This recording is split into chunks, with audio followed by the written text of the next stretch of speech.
아멘. 네, 오늘 본 말씀을 가지고 내 손에 잡은 단창을 들어 아이를 가르치라는 제목으로 말씀의 은혜를 나누기 원합니다. 우리 성도들 다 아시겠지만 항상 승리만 하고 항상 잘 되기만 하는 인생은 없습니다. 똑같이 어떤 인생이든지요, 실패만 하고 안 되기만 하는 인생도 없습니다. 우리 인생은 잘 되기도 하고 안 되기도 하고 승리하기도 하고 실패하기도 하는 이런 일들이 계속 반복됩니다. 그리고 그런 성공과 실패의 반복을 통하여 우리는 조금씩 주님을 닮아가고 하나님을 인정하는 신앙생활을 하게 됩니다. 그래서 전도서 말씀 보면 우리에게 이렇게 말씀하시거든요. 같이 보겠습니다. 시작. 형통한 날에는 기뻐하고 곤고한 날에는 되돌아보아라.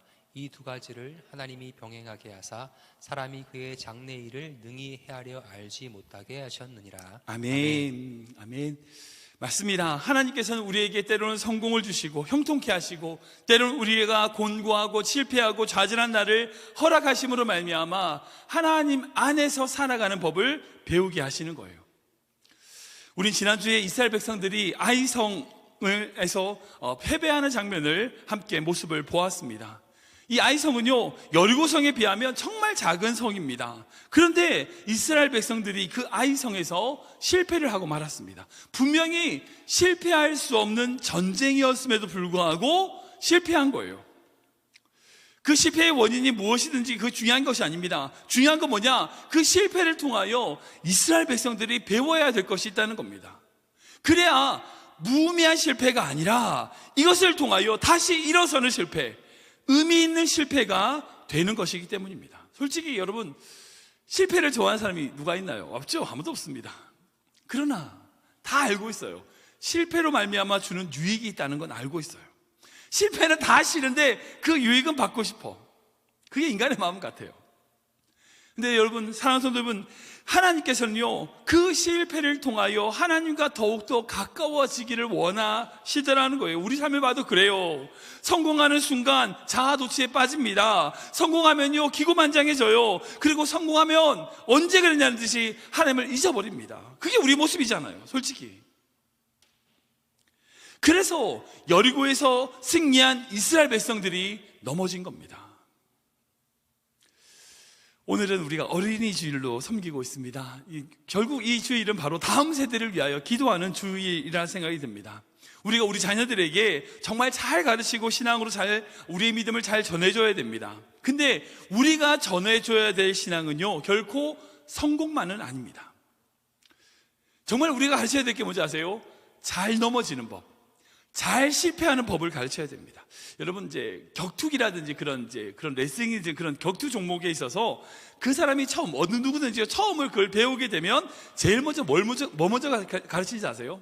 예를 들어 권투 같은 경우는 때리는 법이 아니라 어떻게 잘 피하느냐, 어떻게 권투 주먹을 잘 만드냐, 잘 맞는 법을 배웁니다. 유도도 마찬가지예요. 제일 먼저 배우는 거지 아시죠? 낙법을 배워요. 넘어질 때에, 떨어질 때에 어떻게 안 다치고 떨어지느냐, 어떻게 잘 넘어지느냐, 그거 먼저 배웁니다. 우리 인생도 마찬가지예요. 잘 넘어져야, 잘 실패하는 사람이 성공할 수 있습니다. 실패를 잘 못하면요, 그냥 실패해버려요. 근데 실패를 잘하면 성공할 수 있는 거예요. 지난주에 나눠드렸던 그 여호수아 8장의 전체 내용을 보면, 그 내용을 보면 결국 이스라엘 백성이 아이성을 함락시키지 못한 그 이유가 뭐냐? 그들의 교만 때문입니다. 그들의 교만 때문이에요. 또한 오늘 본문에 그 아이성이 이스라엘 백성들에게 멸망한 이유가 뭐예요? 그들의 교만 때문이에요. 다 교만 때문에 진 겁니다. 이스라엘이 진 것도 교만 때문이고 아이성이 진 것도 한번 이겨봤잖아, 이런 교만 때문에 진 거예요. 결국 교만이 바로 패망의 선봉이라는 겁니다. 결국 교만으로 말미암아 모든 실패가 나타나게 되더라는 거예요. 사랑하는 성도 여러분, 우리가 사는 인생에 있어서 반드시 하나님 앞에서 겸손함으로 이 모든 것이 주님의 은혜로 여기며 감사로 믿음으로 살아가는 귀한 인생 되시길 주님으로 축원합니다. 그리고 실패의 자리 같아도, 비록 내가 떨어져 있고 내가 정말 낙심한 자리인다 할지라도 다시 세우실 그 주님을 믿고 의지하고 나아가는 것, 여러분, 그게 신앙생활이잖아요. 우리 자녀들에게 그걸 가르쳐야 됩니다. 바르게 세워져 나갈 수 있는 믿음의 삶, 믿음의 성도가 될 수 있도록 우리가 우리 자녀들을 잘 가르치길, 그런 가정들이 되시길 주님의 이름으로 축원합니다. 아멘. 제가 한 주간 동안 말씀을 준비하면서 제 눈에 들어온, 오늘 본문 말씀으로 말씀을 준비하면서 제 눈에 들어온 딱 한 가지가 있습니다. 이스라엘 백성이 아이성과 전투하면서 승리하는 모습 속에서 제 눈에 딱 띄었던 한 가지가 있어요. 그 바로 여호수아의 단창입니다. 방금 읽었던 이 본문 18절 보면 하나님께서 여호수아에게 그 단창으로 가르치라 라고 명령하시고, 여호수아가 그 잡은 단창을 그 아이성에게 가르치고 그 모든 전쟁에서 승리하는 모습을 보게 됩니다. 그것을 신호로 해가지고 숨겨뒀던 복병들이, 군사들이 일어나서 성읍으로 달려가고 싸우고, 아무튼 이래서 그 단창을 통해서 그 이스라엘 백성들이 승리하는 모습을 보게 됩니다.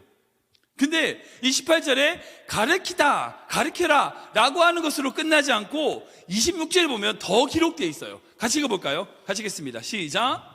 아이 주민들을 진멸하여 바치기까지 여호수아가 단창을 잡아든 손을 거두지 아니하였고. 아멘. 즉 여호수아가 그 가르쳤던 그 단창을 내세우자 매복해 있던 군사들이 일어나서 공격을 했고, 그뿐 아니라 모든 상황이 끝날 때까지 그 손을 거둬들이지 않았다라고 말씀하고 있어요.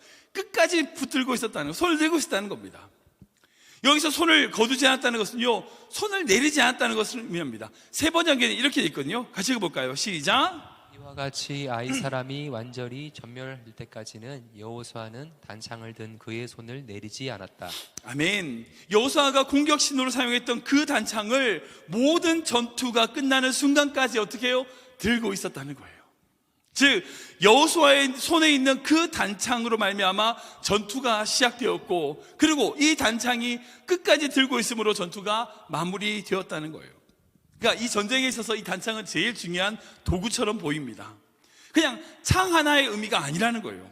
보다 깊은 의미가 포함되어 있다고 생각이 듭니다. 오늘 이 말씀을 통해서 여호수아의 그 단창을 통하여 우리의 믿음이 어떤 것인지를 한번 고민해 보기를 원합니다. 그 여호수아의 단창은 어떤 의미를 가지고 있냐? 첫 번째로 승리는 오직 주님께 집중해야 함을 있다는 겁니다. 우리가 읽어볼까요? 시작. 승리는 오직 주님께 집중해야 함에 있습니다. 한 번 더 읽겠습니다. 승리는 오직 주님께 집중해야 함에 있습니다. 요한복음 말씀 같이 읽겠습니다. 시작. 내 양은 내 음성을 들으며 나는 그들을 알며 그들은 나를 따르니라. 아멘. 오늘 본문에 등장하는 그 여호수아가 들었던 단창, 이건 어떤 것인지는 우리가 기록되어 있지 않기 때문에 구체적으로 알 수는 없습니다. 길이가 얼마나 큰지, 얼마나 큰 창인지 우리는 알 수 없어요. 근데 단창, 짧은 창이라고 하니까 일반 창보다는 짧은 것이라고 알 수 있을 것 같습니다. 그러니까 엄청나게 큰 창은 아닌 것 같습니다. 근데 그 단창, 짧은 단창을 손에 드는 것으로 먼 곳에 숨어있던 그 군사들에게 신호를 보내는 것, 여러분 이게 쉬울까요? 어려울까요? 쉽지 않았을 것 같습니다. 그러니까 전쟁을 치를 때 보면 그런 통신, 그런 대화, 지시 이런 것들이 참 중요하잖아요. 그래서 지금은 이제 암호화된 어떤 무선 장비 같은 것들을 사용해서 작전도 지시하고 뭐 이런 걸 하죠. 소통을 합니다. 근데 이런 통신들이 발달하기 전에는 그렇게 군대들을 일사불란하게 움직이게 하기 위하여 어떤 방법들을 썼냐? 멀리서도 볼 수 있는 큰 깃발을 세우는 거예요. 아니면 큰 소리가 나는 나팔이든지 북을 치는 거죠. 그런 식으로 그 군대를 통솔했습니다. 그래서 그 나팔수가 소리로 그 군대를 움직이는, 그렇게 바로 그 고대의 전쟁의 모습이었다는 거죠. 근데 그렇게 고대 시대의 군사들이 모두 이해할 수 있는 방법으로 신호가 주고받아야 되는데, 본문에서 보면 여호수아가 단창 하나를 딱 꺼내는데 이제 움직이는 거예요. 이게 어떻게 신호가 가능한가? 이게 참 이해가 안 되는 것 같아요. 좀 상황이, 그림을 그려보세요. 여호수아가 딱 하나 딱 꺼냈더니 저기 있는 군사들이 다 움직여. 여러분, 그게 어떻게 가능할까? 주석을 보니까 어떤 이제 목사님은 이 단창 끝에, 뾰족한 어떤 그런 창 끝에 빛을 반사해가지고 빛으로 서로 주고받았을 거다. 뭐 내지는 단창 앞에 무슨 깃발을 달았을 거다. 뭐 신호를 달았을 거다. 뭐 그렇게 해석하시는 목사님들도 계시더라고요. 그래 본들 뭐예요? 단창인데. 그래 본들 단창이잖아요. 짧은 창으로 도대체 어떻게 몇천 명의 군사들을 그렇게 통솔할 수, 지휘할 수 있을까요? 방법은 딱 한 가지입니다. 딱 한 가지입니다. 뭐냐? 모든 군사들이 그 여호수아의 그 단창에 집중하고 있는 거예요. 그때 가능합니다. 그러니까 딴 데 신경을 안 쓰고 여호수아가 언제 그걸 들고 있나, 모든 군사들이 그걸 딱 집중하고 있는 거예요. 그러니까 신호가 딱 떨어지니까 막 움직일 수 있는 거예요. 일사불란하게 움직일 수 있는 거죠.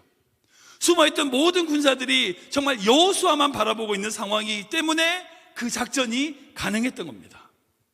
언제 신호가 떨어질지 모르는 그 상황 속에서 모든 군사들이 여호수아의 행동에만 집중하고 있었고, 그 여호수아가 손에 단창을 높이 치켜드는 그 순간 그 명령대로 제대로 그 군사들이 움직일 수 있었다는 거예요. 이런 해석으로 보면 이건 마치 하나님의 음성을 기다리는 우리 신앙인의 모습과 닮았다는 생각이 들어요. 솔직히 하나님은요, 우리에게 말씀하실 때 어떻게 하세요? 뭐 갑자기 천둥번개 막 지금 이 마이크로 소리 나는 것보다 더 크게 병해야 뭐 하나님 그렇게 부르십니까? 엄청 뭐 자연의 소리로 우리에게 말씀하실까요? 모든 사람이 이건 하나님의 소리야 라고 느낄 만큼 깜짝 놀라게, 만약 우리가 하나님에 대하여 전혀 신경 쓰지 않고 있을 때라도 깜짝 놀라게 우리의 마음에 말씀하실까요? 모르겠어요. 구약 성경이라든지 그런 성경에는 그렇게 말씀하시는 경우도 있었지만 지금 이 시대는요, 그렇게 말씀하지 않으세요. 하나님 분명히 말씀하시는데 그렇게 말씀하지 않으세요. 우리가 그분께 집중할 때에 그 음성을 들을 수 있습니다. 우리가 하나님의 음성에 집중하고 그 말씀에 집중할 때에 그 음성이 들리는 거예요. 방금 읽었던 그 요한복음 10장에 보면 예수님이 자신을 선한 목자라 그러고 예수님을 따르는 자들을 내 양이다, 그러니까 내 양은 내 음성을 듣는다라는 비유로 말씀하시는 내용을 보게 돼요. 그러니까 목자의 음성을 양들이 반응한다는 겁니다. 제가 설교 준비하면서 어느 목사님의 설교 중에 좀 감동적인 일화를 소개하신 일이 있어서 좀 나누기 원하는데요. 이 목사님께서 중동 지역의 선교지를 방문하실 때였습니다. 선교지 탐사하러 가셨을 때에 그 지역에 우연치 않게 어떤 우물이 있는 마을에 가게 되셨어요. 근데 그 우물에 시냇가가 있고 물을 마실 수 있는, 짐승들이 물을 마실 수 있는 그런 공간에 가니까 어떤 한 100여 마리 데리고 어떤 한 목자가 양들을 쭉 데리고 오는 거예요. 그리고 그 우물가 앞에서 양들을 풀어놓습니다. 양들이 그 시냇가에서 막 물을 마시고 있는 거예요. 근데 한 10분이 지났을까? 반대편에서도 또 몇백 마리의 양들을 데리고 한 목자가 오는 거예요. 근데 이 우물이 그게 뭐 경계가 있는 게 아니잖아요. 같이 풀어놓으니까 이게 난리가 난 거예요. 양들이 서로 울어대면서 물을 마시고, 그러니까 이게 서로 양들이 서로 섞여버렸어. 이 목사님 생각, 큰일 났다. 이거 큰일 났다. 수백 마리 양들 중에서 이 목자 양이 누군지 어떻게 챙겨가냐. 큰일 났다. 막 그러고 걱정하고 있었는데 옆에 가이드 해주신 선교사님이 걱정하지 마시라고 보라고. 한 5분 지났을까요? 먼저 왔던 목자가 이제 양들이 물을 다 먹었다 싶으니까 이제 데리고 가려고 딱 가면서 양들을 부르는 목자의 어떤 소리가 이런 비슷한 소리를 내더래요. 그러니까 갑자기 그 수백 마리의 양들 중에서 그 목자를 따르는 양들이 먹던 걸, 물 마시던 걸 멈추고 쑥 다 따라가는 거예요. 누가 막 지시하지도 않았는데 그 수백 마리 서로 엉켜져 있던 왁작지껄하게 소란스러웠던 그 양들 무리가 자연스럽게 두 개로 싹 갈라지더라는 거예요. 그 목자를 따라서 그 양들이, 몇백 마리의 양들이 쑥 따라가더라는 거예요. 그 모습을 보면서 예수님 말씀이 생각이 났대요. 내 양은 내 음성을 듣고 내 음성을 반응한다라고 할 말씀이 이 말씀이구나. 내 음성을 안다는 게 이 말씀이구나 하는 것을 깨달았다는 얘기 하시더라고요. 자손들 여러분, 이 세상에 소음이 참 많습니다. 너무 많습니다. 지금 시대는 더 그런 것 같아요. 하나님의 음성을 듣지 못하게 방해하는 것들이 너무나 많아요. 잘못된 가치관, 인본주의, 타락한 문화, 여러 가지 것들로 말미암아 우리로 하여금 하나님의 음성을 듣지 못하도록 왁작지껄이 시끄럽게 우리에게 만들어요. 그런데 아세요? 그 중에서도, 그렇게 우리 주변이 시끄러운 그 와중에서도요, 하나님의 음성을 듣는 성도들이 있어요. 진짜 있어요. 우리 주변에 그렇게 하나님의 음성을 듣지 못하게 하는 소음이 가득해도요, 지금 이 시간에도 주님의 음성을 듣는 성도들이 있습니다. 여러분, 세상에 소음이 가득하다고 해서 주님의 음성이 없는 게 아니에요. 있어요. 우리가 듣지 못해서입니다. 왜? 우리가 주님께 집중하지 못하기 때문이에요. 여호수아가 들었던 그 작은 창 하나로, 그 작은 신호 하나로 그 수천 명의 군사가 움직였던 것처럼 그게 어떻게 가능했습니까? 여호와의 그 신호, 그 손에 그 모든 군사들이 집중했기 때문이에요. 이와 같이 우리가 이 세상을 승리하는 방법은 한 가지밖에 없습니다. 주님의 신호에 집중하는 거예요. 말씀에 집중하는 겁니다. 그 말씀에 민감하는 겁니다. 그 민감하게 반응하며 나아갈 때에 여러분, 그때는요 주변의 소리가 안 들려요. 안 들려요. 아무리 주변이 시끄러워도 사랑하는 사람이 내 옆에 있으면 그 사람 얘기만 들리는 것처럼, 이 세상의 소리가 아무리 가득하다 할지라도 우리가 주님께 집중하고 그분을 사랑하는 마음으로 나아가면요 우리에게 말씀하실 주의 음성을 들을 수 있는 거예요. 문제는 뭐예요? 우리가 주님께 집중하지 않아서 그래요. 마태복음 14장 보면 베드로가 무리를 걷는 장면이 등장하죠. 그때 여러분 아시겠지만 무리를 걷는 사람이 예수님만 있는 게 아닙니다. 베드로도 무리를 걸었어요. 그리고 어떻게 해요?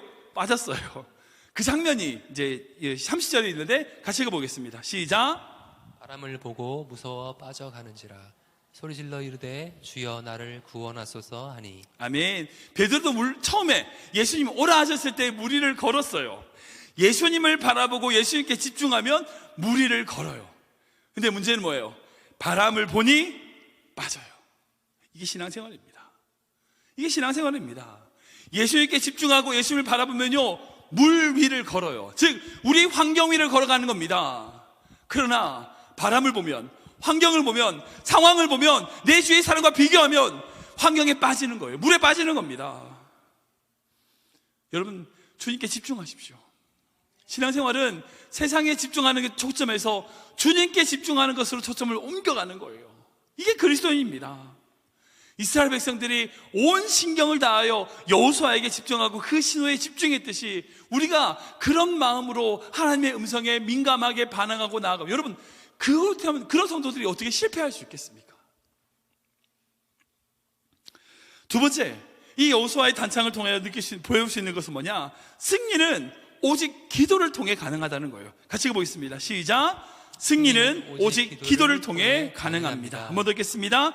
승리는 오직 기도를 통해 가능합니다. 출애굽기 말씀인데 같이 읽겠습니다. 시작. 모세가 손을 들면 이스라엘이 이기고 손을 내리면 아말렉이 이기더니 모세의 발이 피곤함에 그들이 돌을 가져다가 모세의 아래에 놓아 그가 그 위에 앉게 하고 아론과 훌이 한 사람은 이쪽에서 한 사람은 저쪽에서 모세의 손을 붙들어 올렸더니 그 손이 해가 지도록 내려오지 아니한지라.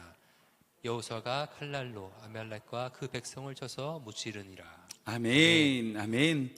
성경을 보면 위대한 인물들이 하나님의 역사를 이루어냈던, 그리고 그 역사를 이루기 위하여 사용했던 도구들이 있습니다. 몇 가지가 있겠지만, 여러 가지가 있겠지만 대표적으로 모세가 이스라엘 백성들을 애굽에서 이끌어낼 때 사용했던 지팡이가 있습니다. 그 지팡이를 어떻게 했어요? 애굽에서 10가지 재앙을 확 내리기도 하고, 홍해를 딱 가르기도 하고, 반석에서 물을 내기도 하고, 여러분 수많은 일들을 그 나무 지팡이로 모세는 이루어냈습니다. 다윗이 골리앗과 싸우러 나갈 때에 그 손에 뭐가 있었습니까? 물맷돌이 있었어요. 시내가에 내려가서 주워왔던 그 5개의 물맷돌을 말미암아 절대 장수, 절대 질 수 없는 강력한 군사 그 장군이었던 그 골리앗을 다윗은 무찔렀습니다. 엘리야가 요단을 건널 때 그 자신이 입고 있던 그 낡은 겉옷을 물에 요단강을 치니까 그 물이 갈라지는 그런 역사가 있었어요. 성경에 기록되어 있습니다. 그 엘리야가 승천하기 전에 그런 일이 있었어요.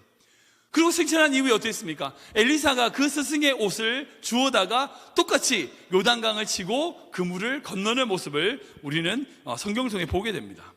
근데 참 그것들의 공통점이 있어요. 하나님의 능력, 하나님의 정말 놀라운 능력이 나타난 도구들을 보면요, 값비싼 것, 귀한 것들이 아니에요. 보잘것없는 것들입니다. 지팡이, 돌멩이, 낡은 겉옷, 그리고 오늘 여호수아의 단창까지 하나같이 보잘것없는 거예요. 화려한 큰 창이 아니에요. 금으로 된 창이 아니에요. 짧은 창이라고요. 근데 그런 보잘것없는 도구를 통하여 하나님은 어떻게 하셨어요? 놀라운 이적을 행하셨습니다. 이 말이 뭘까요? 도구에 힘이 있는 게 아니라는 거예요. 그 도구가 중요한 게 아니라는 거예요. 그 일을 행하시는 하나님이 계시다는 거예요. 그 도구에 능력이 있는 게 아니라는 겁니다. 방금 읽었던 그 출애굽기 말씀은 아주 유명한 여호와 니시의 하나님의 일화입니다. 이스라엘 백성들이 하나님의 능력으로 아말렉과 싸워서 이긴 이야기이죠.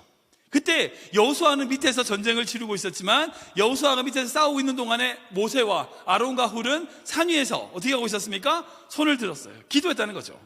손을 올리면 이기고 손을 내리면 지고. 그러니까 여호수아도 열심히 했죠. 계획도 잘 세우고 싸우기도 하고 열심히 했지만 그 전쟁의 승패는 그가 열심히 한 것에 달려있는 것이 아니라 뭐에 달려있었어요? 모세의 기도에 달려있었다는 걸 볼 수 있어요. 솔직히 아무리 내가 잘 계획을 세우고 열심히 하고 최선을 다해도요, 그것으로 인생이 결정되는 게 아니에요. 우리 다 알잖아요. 우리 다 이해하고 있잖아요. 솔직히 다른 사람보다 더 똑똑하고 더 많이 가진 사람이라서 정말 성공할 것 같은데 성공 못한 사람도 있고, 정말 보잘것없는 것 같은데 정말 믿음으로 성공한 사람들도 있습니다. 그러니까 그 사람의 실력에 따라서 인생이 결정되는 게 아니에요. 승리하는 게 아니라고요. 기도에 달려 있습니다. 기도에 달려 있습니다. 여호수아 손에 달려있는 이 산창은요, 비록 보잘것없는 것이지만 기도로 올려지면 승리하게 되는 겁니다. 우리의 모습도 마찬가지예요. 비록 내가 보잘것없는 모습이고 연약하고 똑똑하지도 않고 부족한 것 투성일지라도 주님 손에 들리면, 기도하면 주님의 승리를 누릴 수 있다는 거예요. 그러게 지금도 주님을 향하여 우리 손을 들어야 됩니다. 기도해야 됩니다. 그래야 승리할 수 있어요. 여호수아는 그것을 알았어요. 여호수아가 그렇게 단창을 손에 들고 있었을 때 그 말은 뭐예요? 여호수아도 기도하고 있었다는 거예요. 근데 말씀을 제가 보면서 참 특이한 꼼꼼히 읽기로 찾아보니까 하나님이 여호수아에게 그 단창을 들고 있으라고 말씀하지 않으셨어요. 18절 보면 그냥 가르치라 라고만 말씀하셨어요. 근데 출애굽기 읽었던 출애굽기 17장 같은 경우는 모세한테 손을 들고 있으라고 분명히 하나님 말씀하시거든요. 근데 여호수아에게는 그 말씀 안 하세요. 그런 말 한 적이 없어요. 그런데 여호수아는 그 싸움이 끝날 때까지 그 손을 내리지 않았어요. 왜 그랬을까요? 왜 손을 내리지 않았을까요? 모세의 모습을 통해서 배운 거예요. 모세가 이렇게 하면 이긴다 말한 적도 없지만 모세의 손이 올라갔을 때에 이겼던 그 경험이 여호수아에게 있었다는 거예요. 그러기에 여호수아는요, 자연스럽게 모세가 했던 것처럼 손을 들고 내리지 않고 기도를 했다는 거예요. 여러분, 자녀는요, 부모의 등을 보고 자란다는 말이 있습니다. 한마디로 부모가 말하는 대로 크는 게 아니라 부모가 하는 행동을 보고 크게 되어 있어요. 그러니까 예를 들어서 자녀들에게 네 부모를 좀 공경해라 라고 아무리 말해도요, 소용없어요. 말하는 게 중요한 게 아니에요. 그 부모가 할아버지 할머니에게 하는 모습 보고 그대로 하는 거예요. 말하는 대로가 아니라 본대로 자라게 되어 있습니다. 여호수아도 마찬가지예요. 그가 본대로, 하나님이 지시하지도 않았는데 그가 본대로 그렇게 기도하는 거예요. 이게 무서운 거예요. 여호수아에게 그렇게 보여줬던 모세라고 하는 지도자가 있었기 때문에 여호수아가 그렇게 기도할 수 있었다는 거예요. 지금 여러분들은 하나님을 향하여 손을 들고 계십니까? 얼마나 기도하고 계십니까? 여러분들이 기도하는 만큼 자녀들이 기도할 거예요. 어린이 주일이어서 우리가 우리 자녀들에게 남겨야 될 것이 뭘까요? 우리가 기도하는 모습이에요. 우리가 하나님을 붙드는 모습이에요. 그러면 내가 비록 힘들고 어려운 상황이지만 끝까지 하나님을 붙들고 하나님을 놓지 않고 하나님께 기도하는 모습을 보이면요, 우리 자녀들 힘들고 어려운 바로 그때에 우리가 했던 것처럼 돌아오게 되어 있어요. 기도의 자리에 오게 되어 있어요. 비록 지금은 어디 가 있고 걱정하지 마세요. 본대로 해요. 만약에 근데 여러분들 기도하지 않았어, 그럼 걱정하셔야 돼요. 지금이라도 기도하셔야 됩니다. 이 여호수아는 하나님이 손을 들라고 말씀하지도 않았음에도 불구하고 자기가 봤던, 모세가 그렇게 했던 것을 본 그대로 기도를 쉬지 않고 전쟁이 끝날 때까지 하나님을 향하여 손을 들고 있었어요. 그 기도로 말미암아 이 아이성은 승리하게 되는 겁니다. 우리의 모습 가운데 우리 자녀들과 정말 닮았으면 좋겠다는 모습, 여러분 그 모습대로 살아야 돼요. 우리가 그렇게 살 때에 우리 자녀들은 당연히 그렇게 살아지게 되는 거예요. 우리가 주님을 신뢰하고 나아갈 때에 우리 자녀들이 신뢰하고 나아가게 되는 거예요. 우리가 아무리 말로 해도 소용없어요. 우리가 그렇게 사는 게 중요한 겁니다. 우리가 그렇게 주님을 기도하는 것이 중요합니다. 말씀 정리하겠습니다. 오늘 본문에서 이스라엘 백성들이 지난번에 졌던 그 아이성과의 전투에서 승리하는 모습을 보게 됩니다. 근데 이 전쟁에서 승부를 가르는 가장 결정적인 도구는 다른 어떤 것이 아니었어요. 바로 여호수아 손에 있었던 바로 그 단창이었습니다. 그 단창으로 신호를 주고 그 단창으로 전쟁이 끝날 때까지 손을 내리지 않았어요. 이것을 통하여 하나님은 이스라엘 백성들에게 승리를 허락하셨습니다. 이 단창은 우리에게 두 가지 의미를 줍니다. 오직 하나님께 집중해야 된다는 거예요. 세상에 휩쓸린 인생이 아니라 하나님께 집중해야 된다는 겁니다. 또한 기도해야 된다는 겁니다. 손을 들고 주님을 향하여 나아가야 됩니다. 비록 보잘것없는 단창이지만 그것으로 기도하면 하나님의 분명한 능력의 도구로 쓰임받을 수 있게 되는 거예요. 우리 어린이 주일로 말미암아 우리가 다음 세대를 위하여 특별히 더 기도해야 될 부분이 바로 이겁니다. 지금 우리가 살아온 인생들보다 우리 자녀들이 살아야 될 인생이 신앙생활하기 더 어려운 시대가 도래하고 있습니다. 다 느끼시잖아요. 우리가 살아올 때는요, 적어도 이렇게 신앙생활이 어렵지 않았어요. 근데 우리 자녀들은 더 힘들게 신앙생활 할 겁니다. 깨어서 주님께 집중하고 기도하는 모습을 우리가 먼저 보여줘야 됩니다. 우리가 그렇게 보여주지 않고 우리 자녀들이 그렇게 바란다, 여러분, 그건 욕심이죠. 욕심이에요. 우리가 하나님께 기도하는 만큼 자녀들이 기도할 거예요. 우리가 하나님을 신뢰하는 만큼 우리 자녀들이 하나님을 신뢰할 겁니다. 우리가 주님께 집중하는 만큼 우리 자녀들이 주님께 집중하게 될 거예요. 정말 그런 모습으로 우리가 주님 앞에 날마다 나아감으로 정말 하나님이 원하시는 승리를 누리는 귀한 가정, 귀한 자녀들 되시기 주님의 이름으로 축원합니다.